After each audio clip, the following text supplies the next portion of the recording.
Magandang araw. Ako po pala si Angelique Cunanan galing sa BSTM 1A.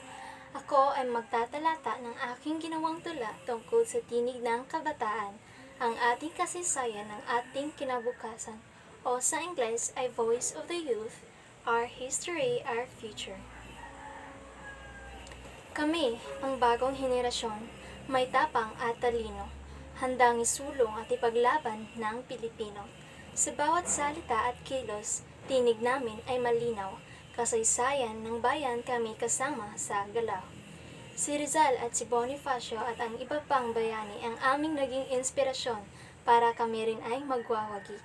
Mula sa mga labi ng bayani, aming naririnig sa bawat hamon at pagsubok, kami titindig. Kasaysayan ay sumisigaw, sa bawat sandaling nagdaan, tayo'y Pilipinong lumalaban sa anumang pagsubok na dumaraan.